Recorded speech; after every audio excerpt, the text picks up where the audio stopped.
Once again you are most welcome in urban life fellowships online service. मैं विश्वास करता हूँ कि आज का सरमन जो है इसके माध्यम से आपको बहुत आशीष मिलने वाली है और मिलकर हम बाइबल स्टडी करेंगे। And today we are going to deal in a court case, एक ऐसा केस जिसके अंदर हम यीशु मसीह को विटनेस बॉक्स में उस कटघरे में खड़ा होता हुआ देखेंगे और फिर सवाल जवाब की बातचीत की जा रही है।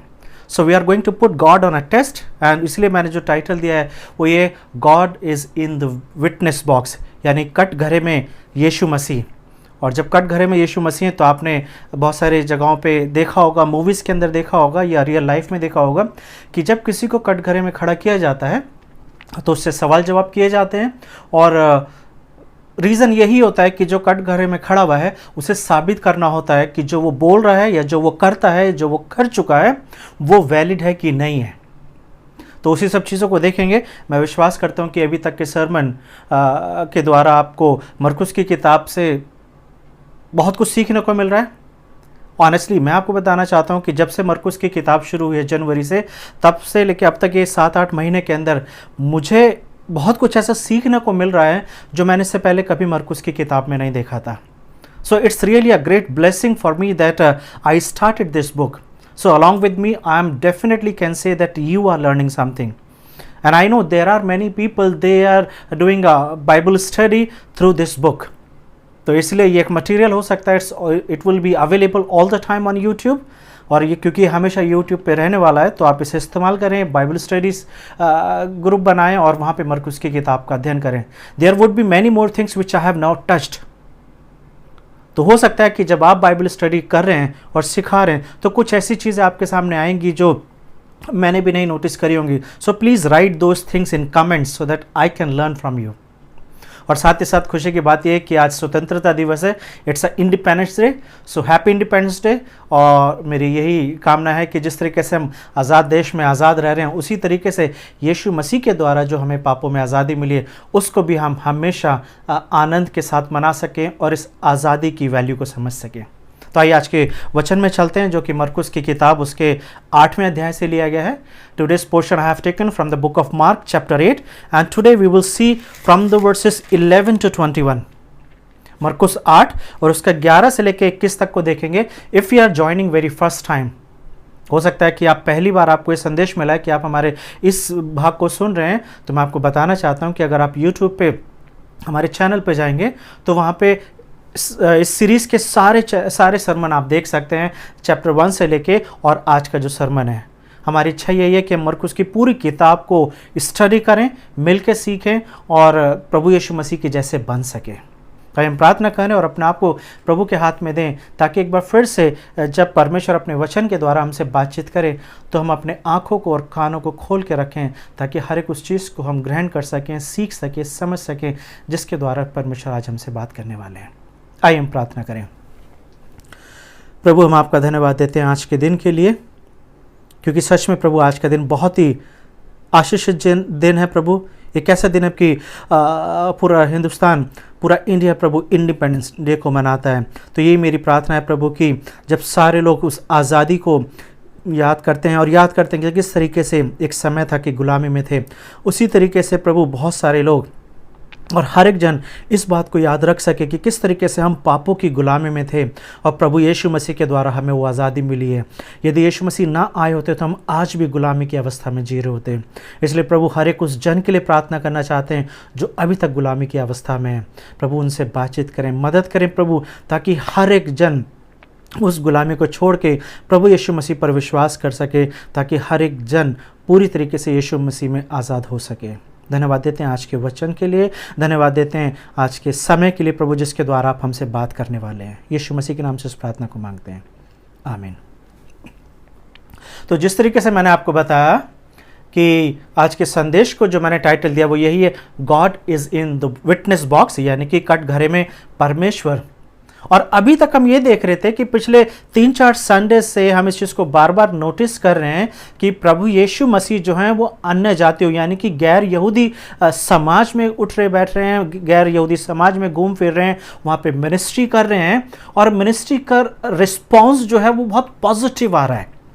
लोग जो है यीशु मसीह के पास आ रहे हैं और यीशु मसीह के साथ टाइम स्पेंड कर रहे हैं। They are not spending only a day और a few minutes, but last Sunday we saw that people were with Jesus for 3 days। 3 दिन तक वो यीशु मसीह के साथ रहे और यीशु मसीह को छोड़ा नहीं है। And we can see the positive response from the non-Jewish people।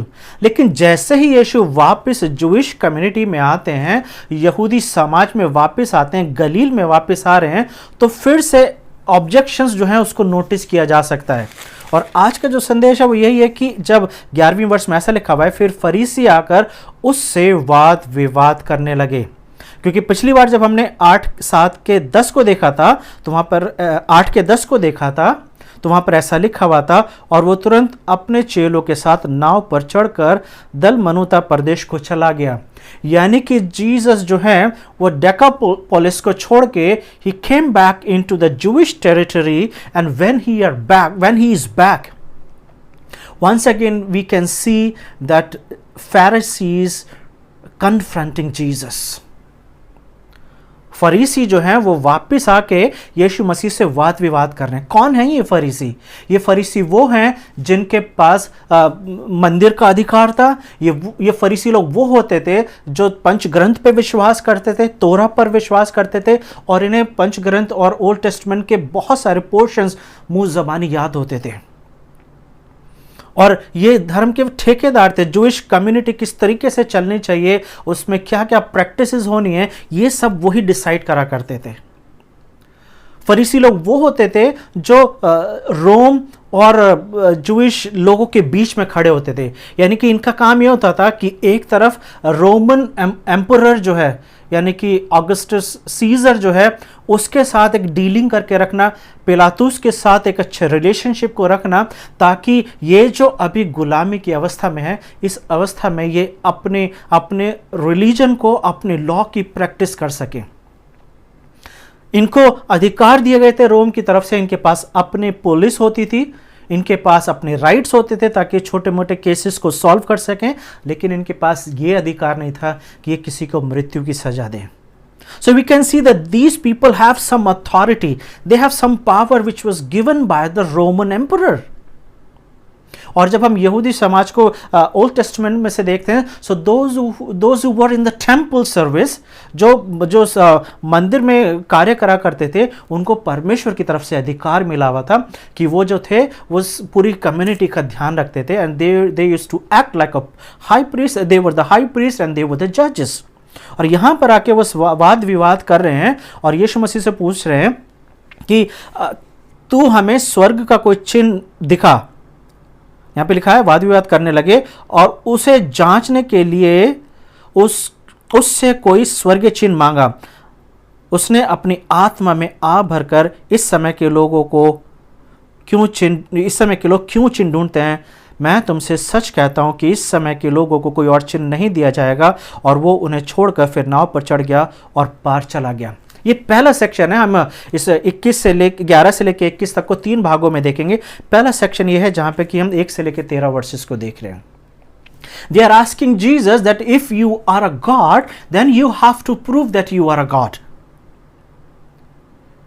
और अगर आपको याद होगा, बर्ट्रैंड रसल जो थे, जो एक बहुत बड़े एक नास्तिक रहे हैं इस सदी के, उनके बारे में ऐसे लिखा हुआ है कि once he was given a public lecture somewhere in America and he was a atheist। और वहाँ पे ऐसे लिखा हुआ है कि जब वो लेक्चर दे रहे थे तो उस लेक्चर रूम में जब लेक्चर ख़त्म हो गया तो एक लेडी थी, she stood up and she was very furious, बहुत गुस्से में थी क्योंकि एक तो नास्तिक थे, गॉड पर विश्वास नहीं करते थे। तो इस स्त्री ने रसल से एक सवाल पूछा। उसने पूछा कि रसल, जिस दिन तुम्हारी मृत्यु होगी तो तुम परमेश्वर के सामने खड़े होगे, तो उस वक्त क्योंकि तुम परमेश्वर पर विश्वास नहीं करते हो, then how you will answer the God, how you will answer the God that you don't believe in God. तो रसल ने स्माइल करते हुए इस बात का जवाब दिया, I will say I am terribly sorry but you didn't give us enough evidence. Russell ने यह बोला कि मैं परमेश्वर से यह बोलूंगा कि परमेश्वर, आप की उपस्थिति के बारे में आपने मुझे बहुत ज़्यादा सबूत नहीं दिए, और ये वो रीज़न है कि मैं अपने जीवन काल में परमेश्वर पे विश्वास नहीं कर सका। Do you believe in Jesus? Do you believe in God? क्योंकि बहुत सारे ऐसे लोग हैं जो गॉड पर बिलीव नहीं करते हैं, एंड दे से देयर इज नो गॉड। और इसलिए भजन संहिता में कई बार ये शब्द आया कि मूर्ख अपने मन में कहता है देयर इज नो गॉड। और आज जिस समाज में हम जी रहे हैं, यह इस समाज में बहुत सारे एथियस्ट हैं, ऐसे लोग हैं जो बिलीव करते हैं that God is dead, God is no more. So this world is running without God. और रसल ने बोला that God has not given enough evidence that he should be believed. इतना उसने एविडेंस दिया ही नहीं है कि इस पर विश्वास किए जाए। और फरीसी भी कुछ यही लैंग्वेज बोल रहे हैं। वो बोल रहे हैं कि तुझे हमें स्वर्ग का कोई चिन्ह दिखाना है ताकि तुझ पे विश्वास कर सके। They are talking to Jesus. और अगर यीशु मसीह की मिनिस्ट्री के बारे में बात करें, he has done lot of ministries. उसने बीमार, हर तरीके की बीमारी को ठीक करा है, उसने दुष्ट आत्माएं निकाली है प्रभु यीशु मसीह ने, कोढ़ियों को चंगा करा है, अंधों को आंखें दी हैं, बहरों को सुनना सिखाया, सुनने को मदद करिए, गूंगों की जुबान खोलिए कि वो सुन सके। Even he raised the dead. But these signs are not enough for the Pharisees. But if you go in a book of Matthew chapter 16, मत्ती 16 में जब हम इस सेक्शन को पढ़ रहे हैं तो मत्ती हमें थोड़ी और इंफॉर्मेशन दे रहे हैं। और मत्ती ये बताते हैं कि जिस वक्त ये लोग यहां पर आए हैं, फरीसी और सदूकी साथ साथ आए हैं। So we can see they have different kinds of group in Jewish community. We have seen Pharisees, we have seen Sadducees, we have seen Herodians. हमने हेरोदियों को देखा है, हमने फरीसियों को देखा है, हमने सदूकियों को देखा है। और कई बार these people were against to each other, एक दूसरे के विरोधी थे। But now these people have a common enemy. सदूकी भी यीशु मसीह को पसंद नहीं करते हैं, फरीसी भी यीशु मसीह को पसंद नहीं करते हैं। And since they have the common enemy, they becoming one, and now they are attacking Jesus. इसलिए मत्ती इस बात को लिखता है कि सदूकी और फरीसी आकर यीशु मसीह से सवाल पूछ रहे हैं। So basically they are saying, Jesus whatever you have done we don't believe. वो जो चिन्ह आपने अभी तक करे हैं, जो भी चमत्कार के काम करें, वो इनफ नहीं है, हमें स्वर्ग के चिन्ह चाहिए। वो क्यों स्वर्ग के चिन्ह मांग रहे हैं? उसका रीजन ये था कि उस समय के फरीसी लोग और उस समय के लोग ये बिलीव करा करते थे कि जो भी चिन्ह चमत्कार संसार में होते हैं, ये जरूरी नहीं है कि परमेश्वर की तरफ से हो। Even Satan can perform those signs and wonders, which is absolutely correct. इसमें कोई डाउट नहीं है कि वो इस चीज के बारे में बात कर रहे हैं। लेकिन अगर इन्होंने ओल्ड टेस्टमेंट को ध्यान से पढ़ा होता, तो जब पिछली बार हमने यशाया का वो चैप्टर कोट करा था, यशाया 35 का, जहां पर यशाया इस बारे में बात कर रहा है कि जब यीशु आएंगे तो लंगड़े चलेंगे, बहरे सुनेंगे, गूंगे बोलेंगे। और वो वहां पे ये बात कर रहा है कि हर तरीके की बीमारियों को सॉल्व किया जाएगा और जो अंधकार में वो ज्योति देखेंगे। So if they would have remembered these verses, they would have understood, they would have realized, they would have recognized the work of God in Jesus Christ.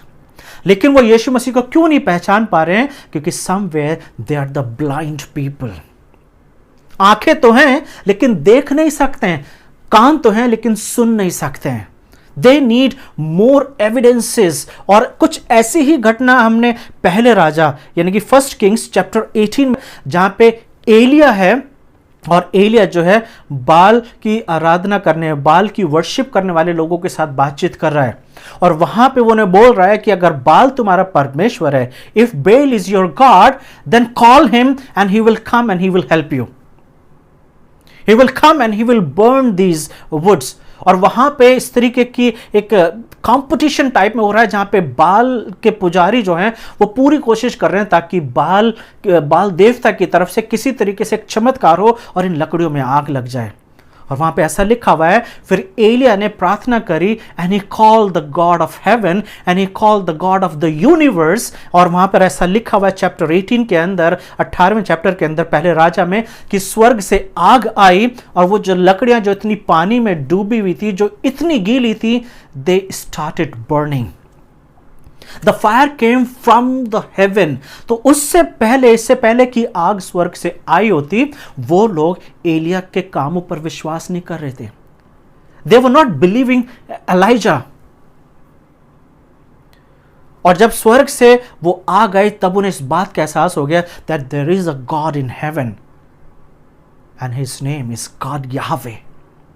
और यहां पर भी जो है वो इतने चिन्ह चमत्कारों को देख चुके हैं, but still they don't believe in God. They don't believe in second person of Trinity.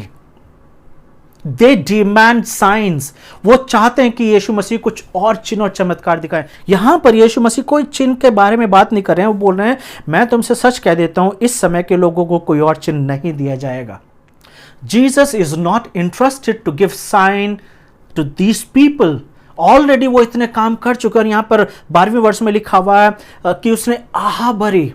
It was the painful that people still looking for the sign. Still they are saying, God, if you are a God, then prove that you are a God. कि अगर आप परमेश्वर हैं तो ये साबित कीजिए कि आप परमेश्वर हैं। और ऐसी चीजें बार बार हम बाइबल में देख सकते हैं कि शैतान जब यीशु मसीह के साथ उस 40 दिनों में जब उपवास का समय, he was asking the similar question. If you are a son of God, then turn this stone into bread. क्योंकि अगर आप परमेश्वर के पुत्र हैं तो इन पत्थरों को रोटियों में बदल दीजिए। अगर आप परमेश्वर के पुत्र हो तो अपने आप को यहां से गिरा दीजिए। So he was putting Jesus on a test. Prove that you are a God. And I believe that you are a God. You have to do this. Prove that you are a God. क्योंकि जिन लोगों ने चिन्ह मांगे हैं, sign मांगे हैं, they ended miserably. जिन्होंने चिन्ह और चमत्कारों के ऊपर विश्वास करके यीशु मसीह के पीछे चलना शुरू करा है, उनका अंत अच्छा नहीं हुआ है। आप गिदोन के बारे में पढ़िए, how he ended. You read about the Hezekiah. परमेश्वर को किसी सपोर्ट की जरूरत नहीं है। यीशु मसीह चिन्ह और चमत्कार इसलिए नहीं कर रहे हैं क्योंकि उनके ऊपर विश्वास किया जा सकता था। Jesus did the miracle because that was the grace of God. यीशु मसीह अपने आप को साबित नहीं कर रहे हैं चिन्ह और चमत्कारों को दिखा के। यीशु मसीह साबित नहीं कर रहे हैं कि वो परमेश्वर हैं, गूंगों को बोली देके, अंधों को आंखें देके, कोड़ियों को ठीक करके और मुर्दों को जिंदा करके। He doesn't need witnesses. He doesn't need to prove that he is a God. But that was the grace of God. ये प्रभु यीशु मसीह का अनुग्रह है, ये परमेश्वर पिता का अनुग्रह है कि वो जो मिरेकल प्रभु यीशु मसीह कर रहे हैं। But still people need signs, people need wonders. और इसलिए रोमियो उसके पहले अध्याय में को आप पढ़ते हैं, रोमन्स चैप्टर 1, वहां पे कम से कम 3 या 4 बार रिपीट किया गया है कि then God gave them up. परमेश्वर ने उन्हें उनके मनों पर छोड़ दिया। वहां पे पौलुस लिख रहा है कि जब परमेश्वर उनको लोगों को जब वो सिखा रहे हैं और मदद कर रहे हैं और लोग बार बार पापों में गिरना चाहते हैं, बार बार पापों में ही रहना चाहते हैं, तो परमेश्वर उनको उन्हीं के हाथों में छोड़ देते हैं। वहां पे ऐसा लिखा हुआ है, इसलिए परमेश्वर ने भी उन्हें उनके निकम्मे मन पर छोड़ दिया। बार बार ये चीज आई है रोमियो चैप्टर पहले अध्याय में, और यहां पर भी ऐसा लिखा हुआ है, फिर वो उन्हें छोड़कर नाव पर चला गया। Jesus left them. Jesus doesn't need them. और मुझे ऐसा लगता है कि ये वो दुख का समय है यीशु का, क्योंकि जैसे कि पिछली बार भी हम बात कर रहे थे, now Jesus is ending his ministry, he is going towards Jerusalem. और बहुत जल्दी हम देखेंगे कि यीशु यरूशलेम में जा रहे हैं और that would be the end time. यीशु का मिनिस्ट्री का बिल्कुल लास्ट पार्ट चल रहा है, और इतनी मिनिस्ट्री करने के बाद भी लोग उनसे साइन चाहते हैं ताकि उन पर विश्वास किया जा सके। 14वें वर्ष में ऐसे लिखा हुआ है, चेले रोटी लेना भूल गए थे और नाव में उनके पास एक ही रोटी थी और उसने उन्हें चिताया। देखो, फरीसियों के खमीर और हेरोदेस के खमीर से चौकस रहो। वे आपस में विचार करके कहने लगे, हमारे पास रोटी नहीं है। So this is a second section 14 से 16 जहां पर हम इस चीज को देखेंगे, और इसको मैंने टाइटल दिया है वार्निंग फ्रॉम इन्फ्लुएंस। यहां पर यीशु मसीह वार्निंग दे रहे हैं कि खमीर से बचना है, फरीसियों के खमीर से। खमीर का मतलब क्या है? What is the meaning of the yeast?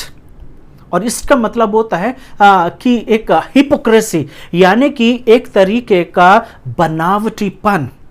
खमीर वो होता है जो बहुत सारे आटे में थोड़ा सा गूंदा जाता है। मैंने 12-13 साल हॉस्टल में रह के स्टडी करी है, बोर्डिंग स्कूल में, और हमारे हॉस्टल में तंदूर के अंदर रोटी बना करती थी। और मुझे याद है कि कई बार हमारी ड्यूटी लगती थी कि हमें कुक की हेल्प करनी होती थी, जो कंसामा होता था। तो वो जब भी रात की रोटी बनती थी, आटा गूंदा जाता था, तो वो थोड़ा सा आटा हमेशा गूंदा हुआ रख लेते थे। और उस गूंदे हुए आटे को वो रख लेते थे, और अगले दिन जब आटा फिर से गूंदा जाता था तो उस गूंदे हुए आटे को उसके अंदर मिलाया जाता था। खमीर बहुत थोड़ा सा मिलाया जाता है बहुत सारे आटे में, और इसका काम ये होता है कि ये रोटी को फुलाता है। अगर ब्रेड बनानी है तो ब्रेड को ये फुलाता है, उसको बड़ा कर देता है थोड़ी सी चीज़ को, और वो बहुत यमी हो जाता है, बहुत टेस्टी हो जाता है। और यीशु मसीह बोल रहे हैं कि देखो, फरीसियों के खमीर और हेरोदेस के खमीर से बचना। खमीर जो है वो यहूदी समाज का एक इंपॉर्टेंट पार्ट रहा है। उनका जो अक्सर रोटी जो होती थी वो खमीर की ही बना करती थी। सिर्फ पास ओवर के समय में, पास ओवर के दिन यानी कि फसह के पर्व में खमीर इस्तेमाल नहीं किया जाता था, लेकिन खमीर का इस्तेमाल रेगुलर ये लोग करते थे। और जब यहां पर यीशु मसीह ने बोला कि फरीसियों के खमीर और हेरोदेस के खमीर से चौकस रहना, मुझे ऐसा लगता है कि अगर मैं यहां पर होता तो शायद मैं ये सवाल पूछता कि यीशु मसीह, एक खमीर का मतलब क्या है? आप क्या कहना चाह रहे? फरीसियों का खमीर? हमने तो इस तरीके का शब्द नहीं सुना है कि फरीसियों का खमीर या हेरोदेस का खमीर। So what do you mean by that? लेकिन बजाय इसके कि वो सवाल पूछते, they have wrong assumption.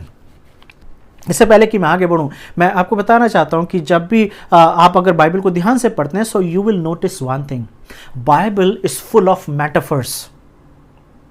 Bible is full of metaphors. Metaphors क्या होता है? रूपक है, मतलब कि किसी बात को बताने का एक ईडियम्स के थ्रू, कहावतों के थ्रू, मुहावरों के थ्रू किसी बात को बताना। और ये भी एक तरीके का ईडियम है, इट्स अ मेटाफर, जहां पर यीशु मसीह बोल रहे हैं, beware of the yeast of the Pharisees and the yeast of the Herodians. इसका मतलब क्या है? इसका मतलब यह है कि यीशु मसीह चाहते हैं कि उनके द्वारा दी गई टीचिंग, उनके द्वारा दी गई बातों से बचने की जरूरत है।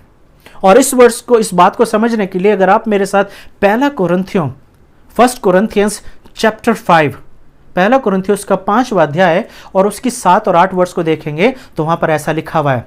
पौलुस इस बात को समझा रहा है कि खमीर का सही मतलब किस तरीके से हम समझ सकते हैं। वहां पर ऐसा लिखा हुआ है, पुराना खमीर निकालकर अपने आप को शुद्ध करो।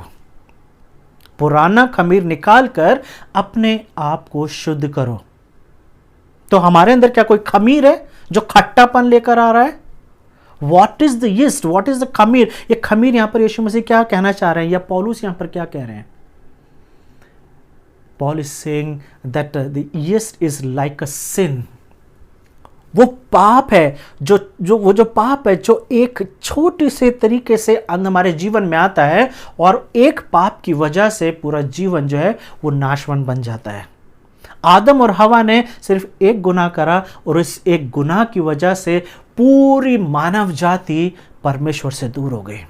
जस्ट छोटा सा चुटकी भर खमीर, वो चुटकी भर, सिर्फ एक गलती, वो चुटकी भर गलती रही है जिसने पूरे संसार को, पूरी मानव जाति को परमेश्वर से अलग कर दिया। और इसलिए पौलुस बोल रहा है, पुराना खमीर निकाल दो, यानी कि अपने पापों को निकाल दो और अपने आप को शुद्ध करो कि क्या गुथा हुआ, कि नया गुथा हुआ आटा बन जाओ। So he is saying become a new creation, take off the old yeast.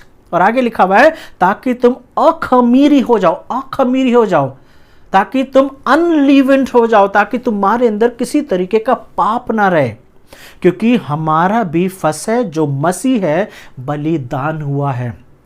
Because the Passover lamb Jesus Christ has been crucified, he has been sacrificed. So आओ हम उत्सव में आनंद बनाएं, ना तो पुराने खमीर से और ना बुराई और दुष्टता के खमीर से, परंतु सिधाई और सच्चाई की अखमीरी रोटी से। तो आप देख रहे हैं ये 2 वर्सेस जो हैं खमीर को बहुत अच्छे से एक्सप्लेन कर रहा है। You can spend time, read this verse again and again, you will understand what Paul is saying. And why Paul can say this? Because Jesus said this first. यीशु मसीह क्या बोल रहे हैं? फरीसियों के खमीर और हेरोदेस के ऊपर आपने देखा होगा कि वहां पे कोई चिन्ह लगा हुआ होगा, तो वहां पे हेरोडियंस की बात की जा रही है। जैसे मैंने बोला कि 3-4 तरीके के ग्रुप्स हैं, फरीसी हैं, शास्त्री हैं, सदूकी हैं और हेरोदियंस हैं। हेरोदियंस वो लोग होते थे जो फरीसियों को सपोर्ट करते थे और किसी भी तरीके से वो पॉलिटिकली किसी तरीके से बदलाव लाना चाहते थे। और ये जो हैं, ये सारे लोग जो हैं यीशु मसीह के अगेंस्ट हैं, और इसलिए फरीसियों की टीचिंग जो है उसके बारे में बात की जा रही है जो इन्फ्लुएंस करती है। क्या रीजन है कि चेले बार बार यीशु की बात नहीं समझ पा रहे हैं? Why they assume wrong thing? जब यीशु मसीह ने बोला कि फरीसियों के खमीर से बचना, और वो ये सोच रहे हैं कि हमारे पास तो एक ही रोटी है क्योंकि हम रोटी लाना भूल गए। जबकि 2 बार उन्होंने ये देखा है कि जीसस फेड द मल्टीट्यूड्स, यीशु मसीह ने एक बड़ी भीड़ को खिलाया है।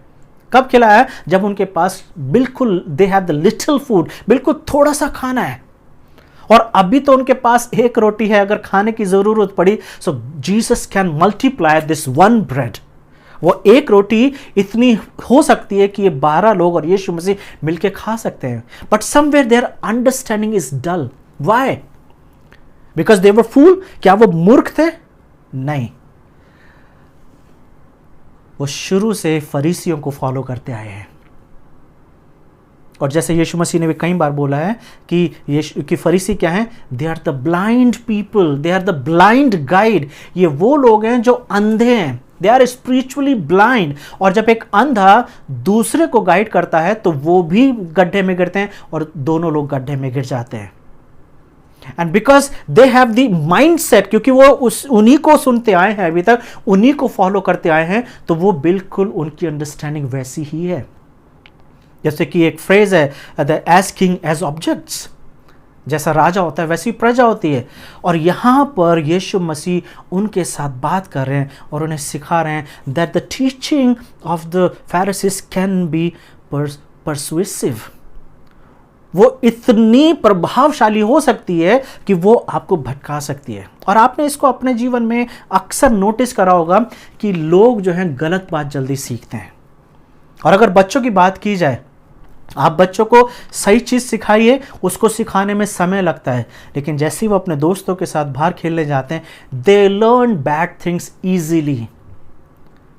एक ही घंटे में वो गलत बातें सीख जाते हैं जो उन्हें नहीं सीखनी चाहिए, लेकिन सही चीज़ें सिखाने में समय लगता है। और यीशु मसीह वही वार्निंग दे रहे हैं that their teachings are very persuasive. वो आपको प्रभावित कर सकते हैं, वो आपको सोचने पे मजबूर कर सकते हैं। So think about those wrong teachings, thinks about the doubts that they create for God. परमेश्वर के लिए लोगों के मन में वो डाउट क्रिएट कर सकते हैं। सो बिवेयर ऑफ देयर टीचिंग्स। पहले भाग में हम ये देख रहे हैं कि यीशु को ऐसा लगता है कि जैसे कि विटनेस बॉक्स में खड़ा किया गया है और उसे पूछा जा रहा है कि आप साबित कीजिए कि आप परमेश्वर हैं।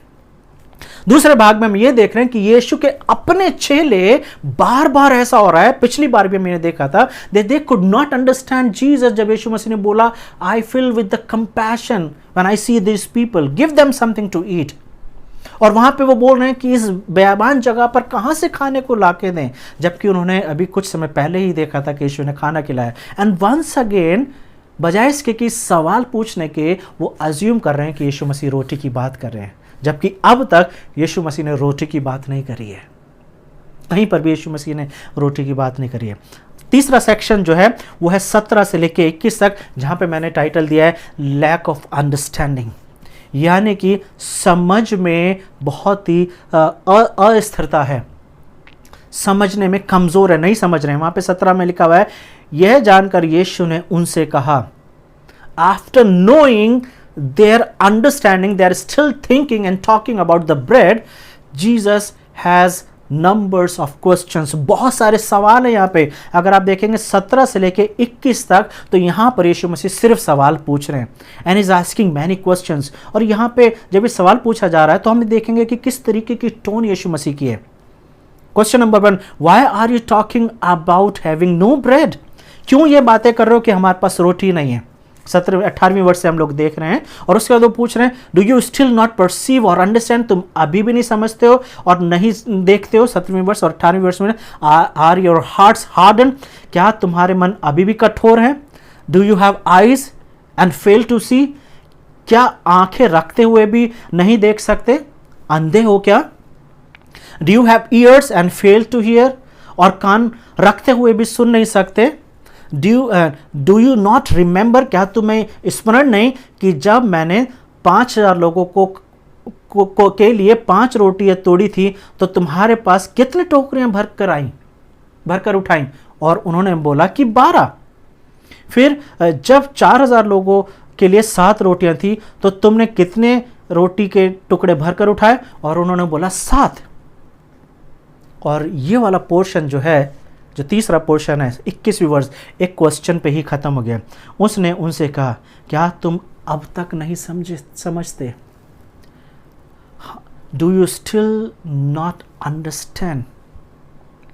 Do you not yet understand? यीशु मसीह के साथ 2 साल होने वाले हैं और शायद तीसरा साल शायद चल रहा है। Still they don't understand Jesus. Imagine कि किस तरीके की टोन होगी, फ्रस्ट्रेशन होगा, एंगर होगा, एंड डेफिनेटली प्रेम तो है।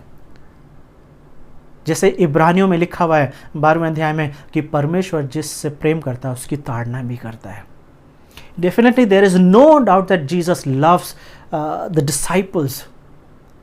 लेकिन एक ऐसा टाइम है कि बार बार सिखाया जा रहा है और बार बार he can see the lack of understanding. Again and again they are showing the sign of lack of understanding. और ऐसा लगता है that they also need a sign from Jesus, कि उन्हें भी शायद चिन्ह की जरूरत है ताकि वो पूरी तरीके से विश्वास कर सके। वो शायद आपस में बात कर रहे हैं, oh my God we forgot, हम तो रोटी लाने ही भूल गए। 7 टोकरे बचे थे, कम से कम 1 टोकरा ही रख लेते।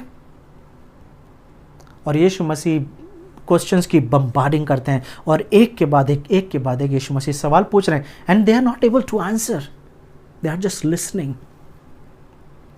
Do you understand Jesus? क्या आप यीशु मसीह को समझते हैं? क्या आप वैसे ही समझते हैं जैसे समझना चाहिए?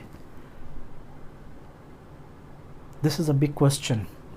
इसी भाग को जब हम मत्ती की किताब में पढ़ते हैं तो वहाँ पे मत्ती ने और भी इंफॉर्मेशंस दी हैं, but anyway we will not go there. लेकिन आपके लिए ज़रूरी है कि अगर आप स्टडी करना चाहते हैं तो आप मत्ती के 16वें चैप्टर को आप पढ़िए। तो वहाँ पर देखिए कि मत्ती भी इसके बारे में बहुत इंफॉर्मेशन दे रहे हैं। मरकुस, हम शुरू से इस चीज़ को देखते हुए आ रहे हैं कि मरकुस जो है, मरकुस का जो केंद्र बिंदु है, मरकुस का जो फोकस है वो कुछ और है, इसलिए वो सिर्फ वही इंफॉर्मेशन दे रहा है जिसके द्वारा हमारी आंखें केवल और केवल प्रभु यीशु मसीह पे लगी रहें। फरीसी लोग विश्वास नहीं करते हैं और चेले भी कहीं ना कहीं we can see the lack of our understanding. कल्पना कीजिए कि आप और मैं प्रभु के साथ हैं, यीशु मसीह के साथ घूम रहे हैं, बार बार घूम रहे हैं, कई साल हो गए हैं, और फिर से यीशु मसीह सवाल पूछते हैं, do you not yet understand? आप अभी भी मुझ पे विश्वास नहीं करते हो? आपके साथ ऐसा चल रहा है क्या कि इस तरीके का सवाल आप पूछें और फिर यीशु मसीह आपसे पूछें कि still you don't believe in me? क्या आप मुझ पर अभी भी विश्वास नहीं करते हो? क्योंकि अगर हम विश्वास करते हैं तो हमारा व्यवहार जो है, हमारा जो कैरेक्टर है, हमारा जो एटीट्यूड है, हमारा जो रोज का जो दिनचर्या है वो बदल जाएगी। We will not be the same people anymore. What answer you will give to yourself? Do you believe Jesus? क्या आप प्रभु यीशु मसीह पर विश्वास करते हैं? Do you understand the way he should be understood? और कैसे हम अंडरस्टैंड करना सीख सकते हैं? जितना ज़्यादा हम बाइबल को पढ़ेंगे, जितना ज़्यादा हमारा जीवन प्रार्थना का जीवन होगा, उतना ज़्यादा हम यीशु मसीह को समझ सकेंगे, उतना ज़्यादा हम यीशु मसीह को पर विश्वास कर सकेंगे। Without prayer, without Bible reading, it is impossible to know God.